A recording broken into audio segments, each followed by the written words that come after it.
Welcome back, everybody, to my floor. Yes, I am still interviewing myself, and I thought I'd get the cameras rolling just while I practice here.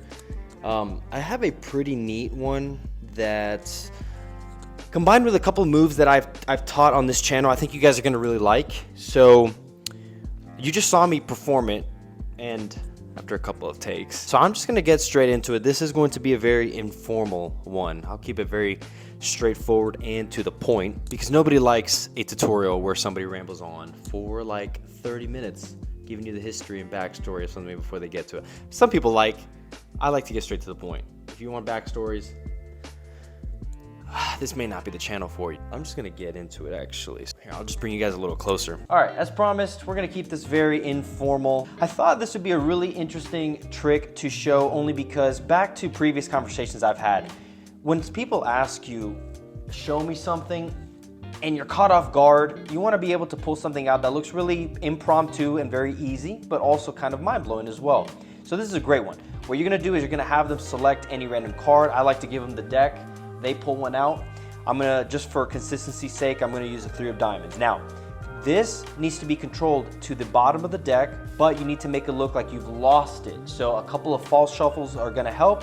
I won't teach that in this video, but just get creative. Now, you're gonna take the 3 of diamonds, you're going to transfer it to the bottom. I'm not gonna show you how I did that in this video. I'll link the tutorial that I've done for that transfer in the description of the video, or I'll also link it at the end of this video. The trick that I'm going to explain, once you've got it lost in here and you've done a couple of false shuffles, is this. You're gonna make a seem now like you can identify their card in the deck. It's at the bottom, they don't know that. Now what you're gonna do is you're gonna take, this is gonna be a little awkward, practice this over a sofa or a bed so that you can collect the cards a little easier. But you're going to essentially put this deck in between your index and your middle finger.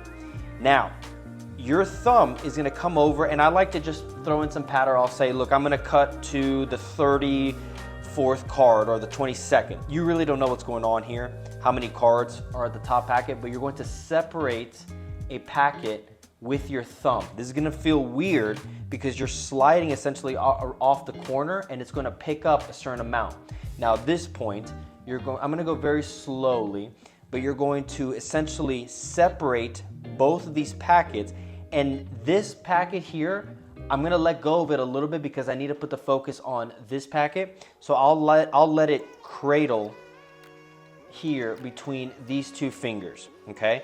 Now, at this point, if you're used to doing the Charlier cut, this is kind of how you close it up, but this index finger is going to slide, and you're going to bring this packet underneath. Now, keep your index finger on the bottom of this card, because remember, you're going to reveal this card. What you're doing is, as you're closing it, your index finger actually pulls this card out by the corner. So with a little bit of friction, it's going to separate out, and it's going to pivot around what is this? Oh, this is the middle finger, yeah. You're going to pivot around the middle finger. This does look a little sloppy, but you're making it seem like you just cut randomly to any card and actually cut to their card. Now, at this point, the weight of this packet is going to allow you to shoot it out, but you're essentially going to now stop using your index, pull this back. Your middle finger is gonna come around and actually apply pressure. So it looks like you've got kind of like a gun formation here. You're going to apply pressure, and it's going to, if you press it hard enough, fly out, okay? I didn't catch it, but the idea is you would catch it. All right, let's run it from the top here. So 3 of diamonds, they'll randomly select it. I'll take the card. I will lose it inside. A couple false shuffles, it's still at the bottom. Now, in between index and middle finger, separate out my thumb, and I'll say something like, it's probably halfway through. Then I'm going to separate it out, pull it out with my index, and then launch it. And then at this point, I'll basically say, you know what, how about you turn it over? Let's see if we're correct, and voila. There it is, 3 of diamonds. So once again, this gets transferred over to the bottom. You're going to tell them, I'm going to locate your card. Let's say it's about 30 cards down. Once again, I'll do this slow for you. Separate it out, index goes underneath.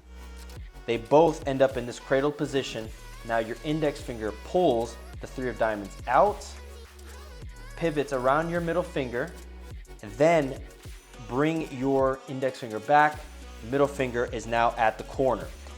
When you're about to launch it, I found that it helps to give the card a little nudge. So I will mix in this push and a little nudge, and it actually allows the card to travel further.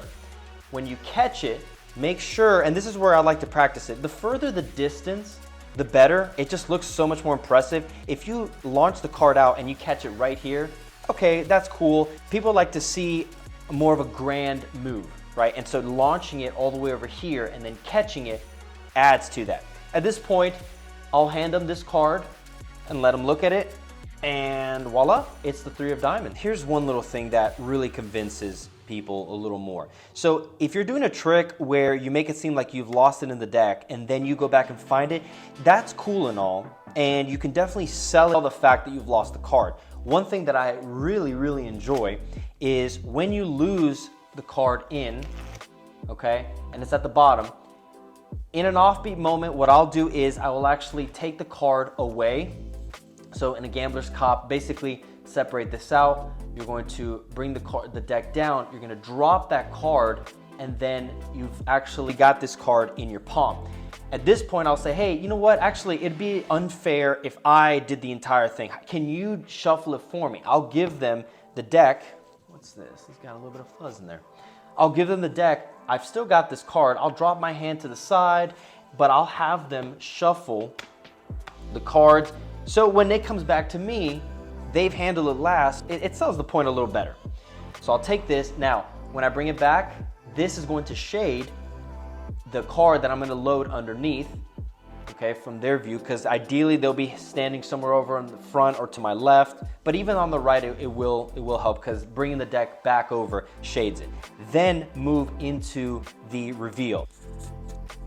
So that is Floor Talks with Steven. Maybe I'll start who knows, maybe I'll start an actual series like this where it's just very impromptu, not a whole lot of B-roll, dogs right there in the background just sleeping. But I think that's a pretty easy one to get away with. Enjoy. I know there's been not as much consistency, still trying to post once a week so that you guys can expect a little something here and there. Yeah, it's the last video, it just feels like forever. Kind of learning a couple of things, learning some new techniques, and just learning different kind of editing so that I can bring you a different kind of, it's a much better product, but just something different and something a little more enjoyable. I appreciate you guys sticking around with me. If you guys don't mind, please let me know in the comment section what you thought. I know that move is a little difficult, so if you need any pointers, just let me know. Please feel free to like this video, definitely helps the channel out, and we will see you guys in the next video. Ooh, that cramps.